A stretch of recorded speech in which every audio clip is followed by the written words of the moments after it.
You're listening to Ecto Portal, a journey into the unknown with Anthony Anderson and VERNA Wilson. I hope that you are seated comfortably with the light turned down and the curtains drawn.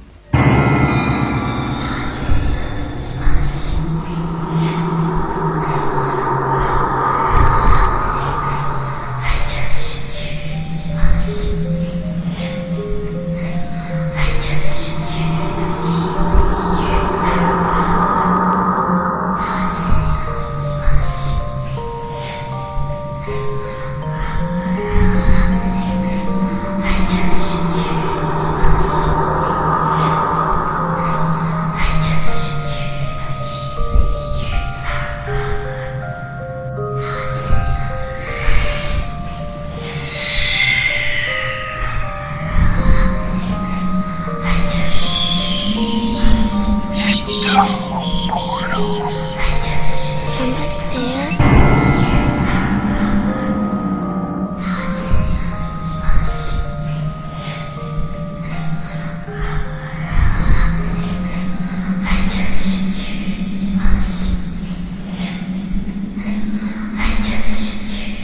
Hello once again to another journey into the unexplored, the unexplained Ecto Portal. I'm Anthony Anderson, your host, and I'm here with my co-host, VERNA Wilson. And what are we going to cover this week, Verna? We're going to be talking about Native American spirit guides.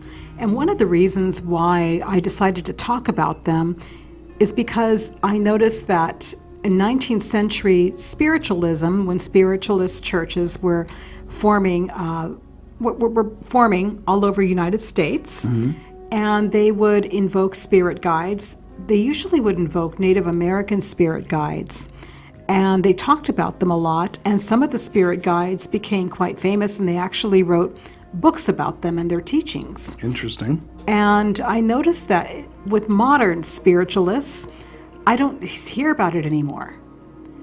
And I was wondering, what is the difference between what they were invoking then and what spiritualists are invoking now, or where they're getting their teachings from, why the spirit guides are different than the spirit guides that they used to talk about back then. So are you saying the difference between a spirit guide now, which may not be designated a specific race or nationality, versus back then where they would specifically say Native American spirit guides? Many of them talked about Native American spirit guides. I believe that one of them wrote some books about a particular one called White Eagle. Mm-hmm. And you hear all kinds of things. You see old books and articles and even old movies that reference that kind of stuff too. So there must have been a reason why Native American spirit guides were prevalent back then. I have a theory, but I'll wait till we're done. I have a theory too. But I would like to go ahead and get into this article that was written by Linda Besner. And she talks in detail about it, in particular about these Canadian spiritualists who were invoking Native American spirit guides. Okay.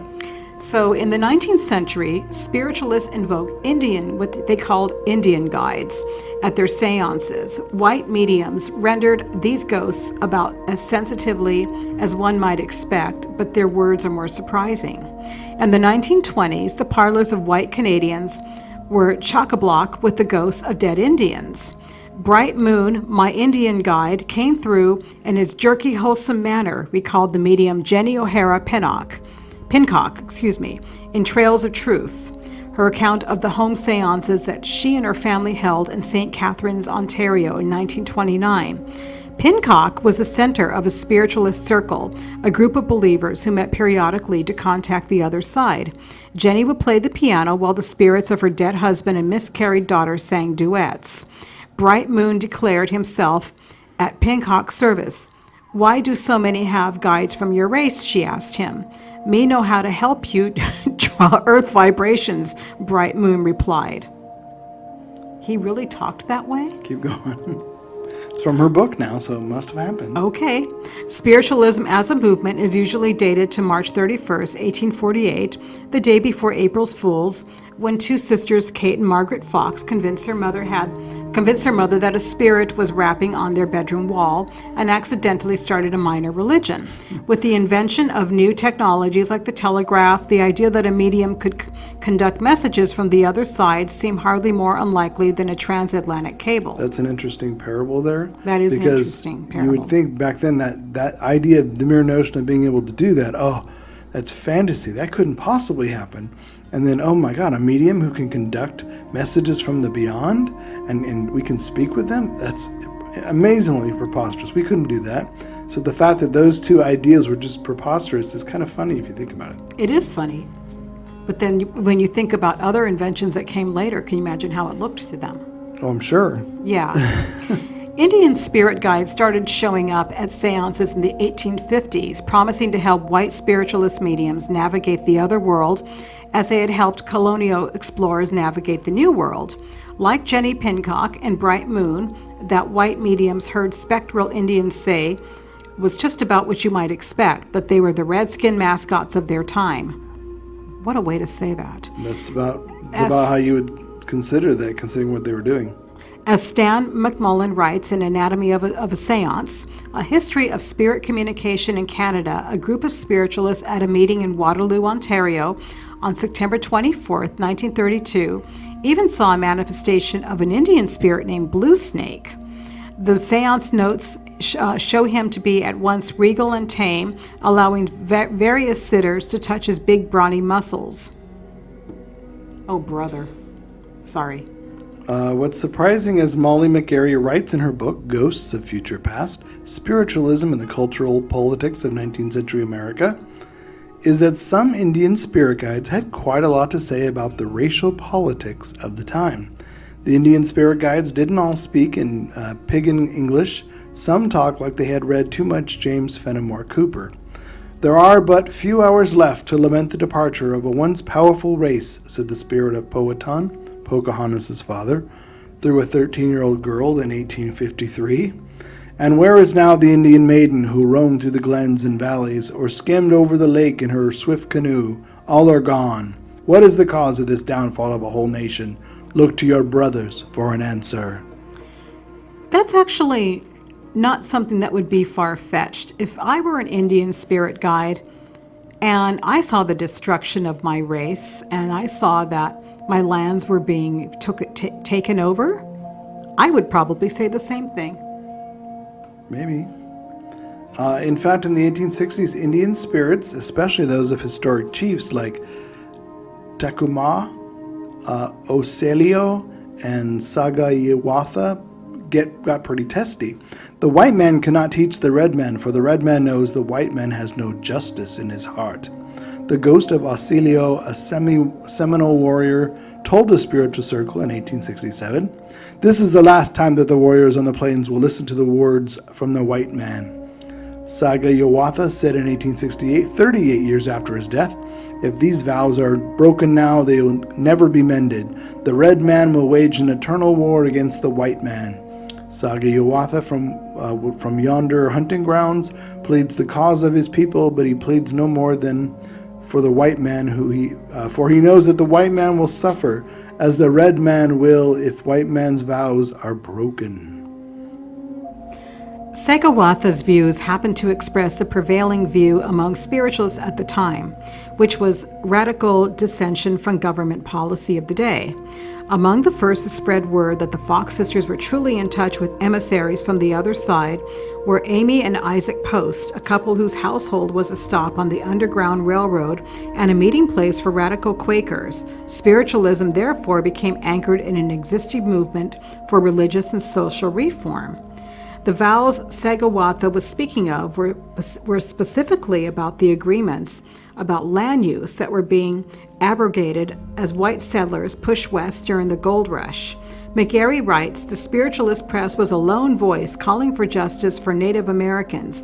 Banner of Light, one of the major spiritualist periodicals of the time, published a letter to the editor in 1860 that said, the cause of spiritualism and of the Indians are almost one and the same, for the noble spirits of that race are the most active to help with our cause with their magnetic forces. And I can believe that they actually were writing about the social problems arising from that at the time, because there were writers from California who were writing about that too. Yeah. Oh, yeah. Such as Bret Hart. Yep. Yeah. It's hard to know to what degree those claiming to be channeling messages from the dead believed in their own powers. There were only two kinds of mediums, Harry Houdini told the U.S. Congress in 1926, those who are mental degenerates and those who ought to be under observation and those who are deliberate cheats and frauds. Stephen Galloway's new novel, The Confabulous, draws on the rumor that Houdini's death, he died of appendicitis after being punched in the stomach by a student at McGill, was actually the result of a spiritualist plot to stop him from unmasking the movement's fakery. Houdini has spent his entire career fooling the public, and he knew how easy it was to exploit people's credulity and weak powers of observation. He believed that anyone that claimed to be in contact with the spirit world had to be either crazy or lying. If this is so, do the progressive policies that spirit guides and their mediums often advocated, respect for treaties with Aboriginal peoples, rights for women, and emancipation of Black Americans, make up for the deliberate or accidental deception? In the case of Indian guides and the spectral slaves who also visited white mediums, for the racist stereotypes of their spirit voices. White culture in North America today is still struggling to engage Aboriginal communities in meaningful dialogue, although spectral Indians have stopped visiting upper-class parlors during their after-dinner seances. It does not seem to be the case that influential white families in high socioeconomic positions have replaced them with flesh-and-blood Aboriginal friends and neighbors. Debates about issues like the Enbridge pipeline are still taking place in a parliament which, as of the last federal election, only counted 7 Aboriginal MPs. Bright Moon and Blue Snake and their every Indian eagerness to help, as well as the mournful anger of Powhatan and Segawatha, stood in for settler culture's muzzy idea of how Aboriginal communities, past and present, might see white colonials and what they might want. Of course, then as now, it might be easier to just ask them. So, skepticism aside, Yes. what I think, if you really believe that they were invoking Native American spirit guides, think about it. A lot of these towns were new. They were built on grounds where some of them probably Indian sacred grounds or where Indians used to reside. Yeah. And the Indians have a long history of shamanism, medicine men, learning about the earth, the environment. And if some of them had passed on and they see a group of people who are spiritually open to talking about problems and about evolving the race, I wouldn't be surprised if they invoked some of them. I mean, given not some of the witnesses that spoke with silly names and spoke in silly language, but some who got real wisdom from them.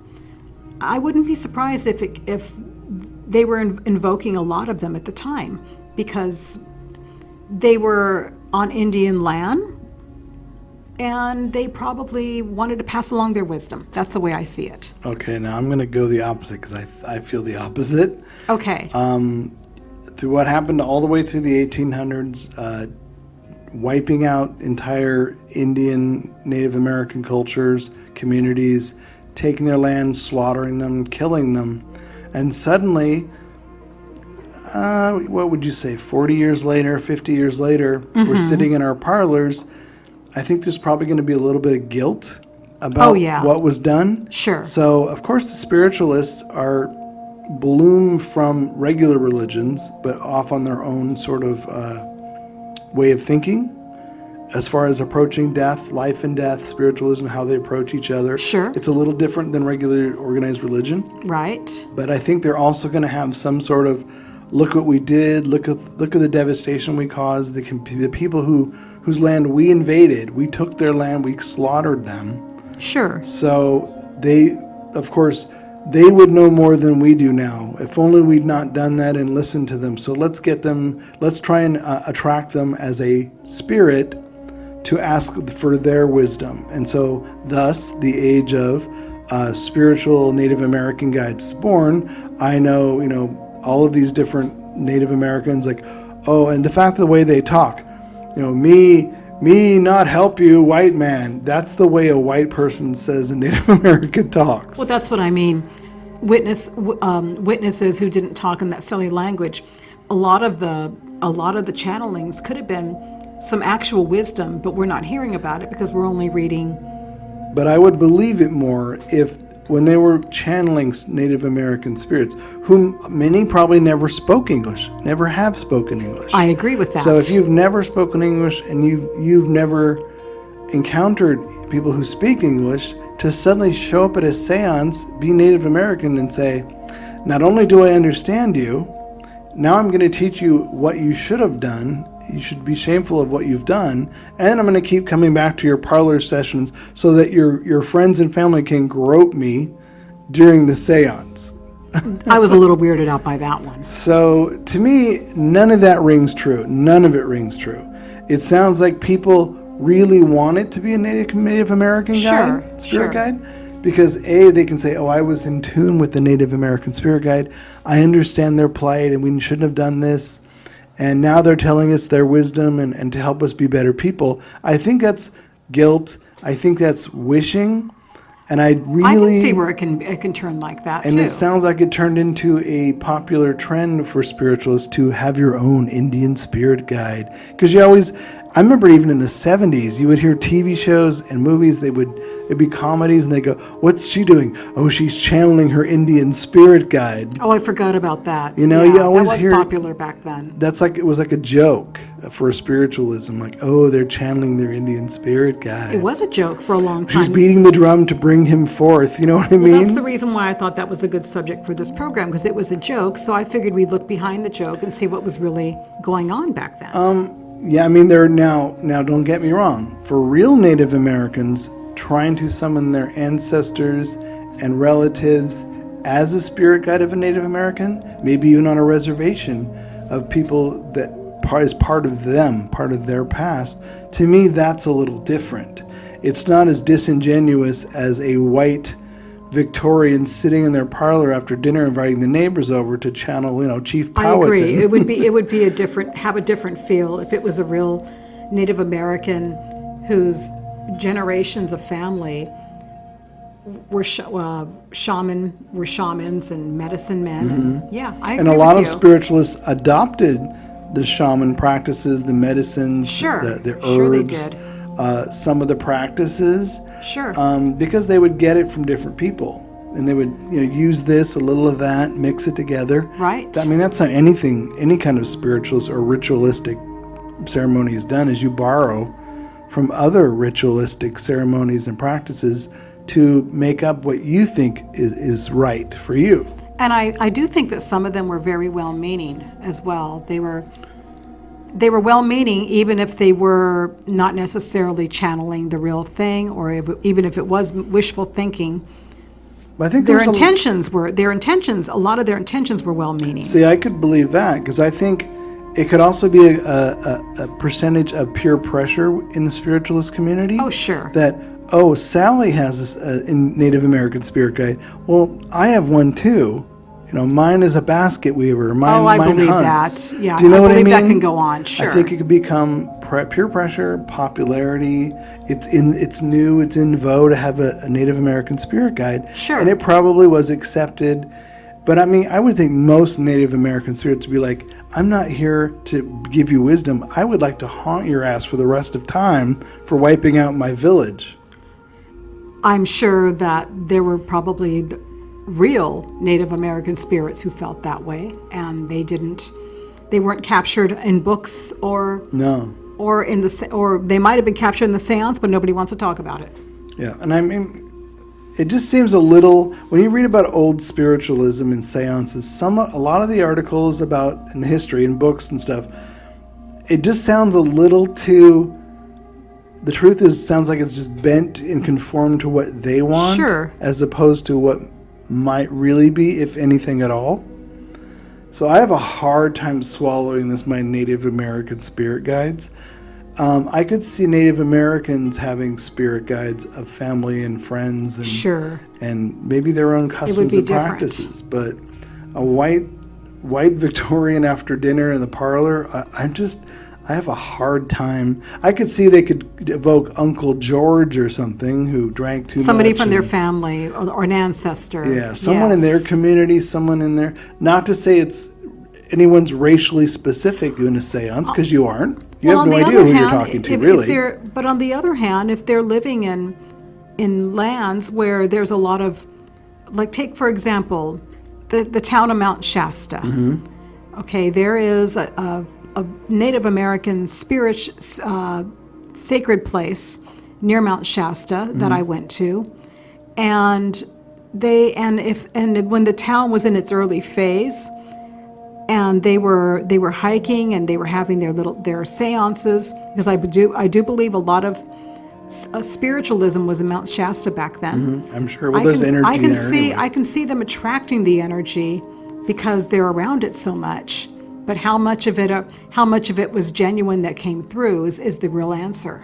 I would be more apt to believe a spiritualist in a seance channeling a Native American spirit guide if they spoke a very specific dialect of that local Native American tribes or people. If suddenly they were speaking it, they didn't understand it maybe, and they had someone else translate it later. That would be very possible. And by the way, folks, I'm talking about Panther Meadows. Panther Meadows, okay.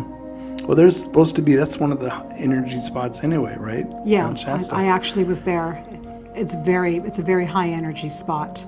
Now, I don't personally know anyone who's ever had an Indian Native American spirit guide. Like you said now, current spiritualists who have spirit guides, I don't think they mention, I have a Native American spirit guide. I haven't heard any modern spiritualists say it. I have a spiritual guide. And I'm friends with a few. But they'll say, I have a spirit guide with me. Right, but they don't don't talk about... Or I have two spirit guides that follow me around. But sometimes they know their names, sometimes they don't. Right, and they don't mention Native American spirit guides. No. It's not talked about in the spiritualist community like it used to. Now, if there's somebody from the spiritualist community that does know a Native American spirit guide that's talked about, I'd like to hear about it. But I think it's more now, society has grown up and matured enough to think, me Indian, me see cowboy. We know that that's horrible, wrong. Native Americans don't talk like that. That's not who they are. But that's our shallow Anglo-American white interpretation of a red Indian. I agree. And that's gone all the way up to the 70s, the 80s, probably even into the 90s. Right. Now that's really not okay anymore.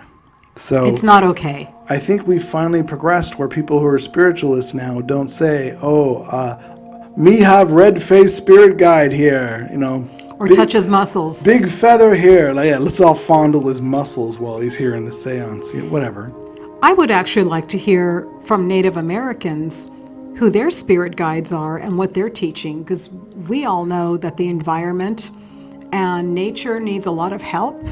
And if there's some wisdom to pass down, and there's real wisdom, I'd like to hear about it. Well, I'd like to hear the comparisons of what spiritualism in Native American is in their beliefs versus what our version of spiritualism is. You know what I mean? That would be great. Just to compare notes. Yeah. What are some similarities, etc. I bet there's a very big difference. We'd have to get like a shaman in here, I think. That would be wonderful. That'd be great. Yeah. But yeah, that the whole topic of Native American spirit guides, it just seems very a product of its time. And then there was that famous one of I contact famous people in my seances. Others, I contact dead relatives of those that are just there in my living room doing a sitting. And there are the White Eagle books. That's a famous Indian spirit guide that was very popular among the spiritualists at the time. I actually used to own one of the White Eagle books. See, but I would question if White Eagle was a real person, and they know Right. this for a fact, did White Eagle actually speak and understand English? Or is Exactly. that a convenience of the seance? Oh, right. I don't know how authentic. Do you know what I mean, I don't though? know how authentic White Eagle was. But that would be my first that was question. that was one that actually ended up in books, and he Yeah. was a famous one. But that Yeah. would be like my first question I would ask people. Like, Sure. if he really existed, did he understand English? Did he speak English? So when he contacted you in a seance and he channeled you, if you knew English, he could channel you. If he didn't, he'd be speaking in his native tongue, and you may not I necessarily don't recall know it. people asking questions about White Eagle or any other Indian spirit guide, whether they were genuine or not. See, I would probably be ejected from the Victorian spiritualist seance. Like, sir, can you leave? You're asking all the awkward questions. Probably, unless they understood and they kept you there because they knew that these were good, valid questions. And I'm fascinated by it. I think some people do have gifts, but I think it's a popular. Everyone jump on board the train. It's popular to be in a seance. It's popular to be a spiritualist. Let's all huddle together in our club. Let's all contact Uncle Harry and Chief Powhatan and Shirley Temple or whoever we want to contact. I bet the historians of Lily Dale in upstate New York would have a lot more information about this subject. I'm sure they would. I mean, and I know there's... See, but any organization that won't talk to you and have a conversation like this, to me, raises doubts and red flags. If they're not secure enough in their beliefs of spiritualism to have a strong conversation with someone about it, that to me says, what do you not want to talk about? What do you don't want to I'm confront? sure they'll talk to us if we ask them. But do you know what I mean? Yeah. But if we offer and they say, sure, we'd love to have a great conversation about it, I would love that, because that's good for both sides. Sure. For them, it strengthens what they believe is spiritualism, and for us, it gives us a better understanding of what they think spiritualism is. Nonetheless, I don't think the subject has came up that much among people studying. No, not at all. Studying the 19th century spiritualist movement. I don't think people have talked enough about this subject, and I think it's good to speculate and talk about it again, because I'd like to find out the real wisdom between a real Native American spirit guide who's guiding from decades of wisdom to somebody else's version who's in a seance and in their parlor. It's good to know those differences and to learn from it. Now, one of the things, I mentioned this movie to you before. It's actually based on a book, and I've read a number of the author's books. Graham Masterton, who's actually like the British Stephen King. I think he's a little older than King. But one of his books called The Manitou, and he's written like 3 sequels to it. And the idea of the Manitou is the Native Americans think every item has a life force. A rock, a tree, our microphones, Sure. whatever, has its own energy field, its own vibration, its own Manitou. The movie The Manitou is about a woman who gets a mysterious lump on her back, and it starts to grow really quickly, like daily. And it's an ancient medicine man who hated the white man because they destroyed everything that he was, including him, and he wanted revenge on mankind. So he grows on her back like a tumor to where it's not full, but like a 3-foot person, mature. And this whole horror movie, she's dealing with this growing on her back, and then it literally gets born, and they get a Native American shaman to drive the Manitou back into the other world. Wow. It's actually I've never seen that. It's a great book, but I love the movie. The movie's kind of cheesy. It was with Tony Curtis and Susan Strasberg, but it's good. But it reminds me of, that's in the mid-'70s, so that tells you it's still, the book came out in maybe 74. Sure. So the idea of, again, shaman, Native Americans, spirits, they're around, he wants revenge. So it seems like an offshoot of the Victorian spiritualist Native American guys. And it's still kind of stereotyped in a way. Yeah, it's put into a fictional horror setting, but that tells you how far that carries over, bleeds through decades later, and still is prevalent. Nowadays, like you said, I don't see anything like that anymore. So we've obviously Right. gotten over it, I would hope by now.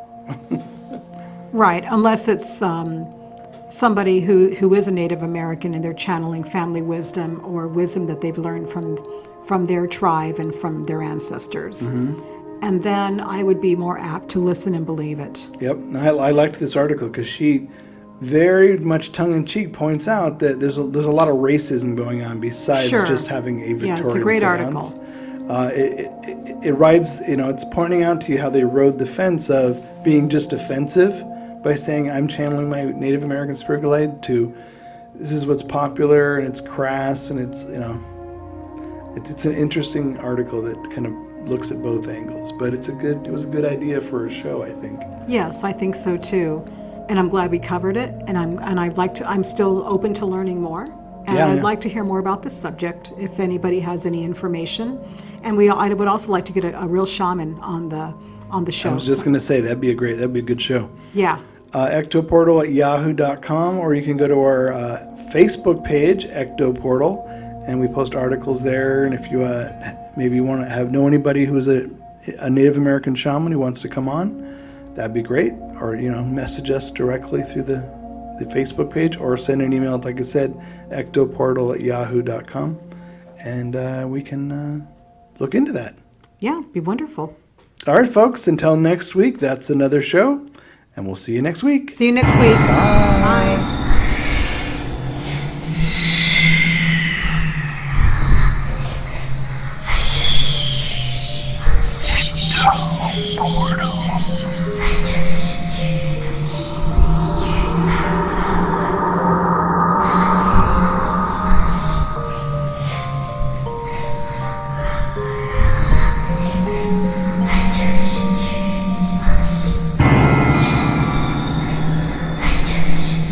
Royalty-free, copyright-free music by Ross Bugden.